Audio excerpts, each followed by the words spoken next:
this year, there was a lot of little baby potatoes, but we still managed to get a ton of potatoes to use them for our recipes.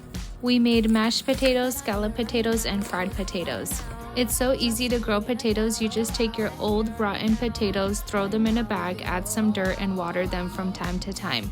Next thing you know it, you'll have these big long green stems shooting out of your pot. Once the green stems turn yellow, you know it's time to harvest. Store them in a cool, dry place and only wash them when you're ready to use them.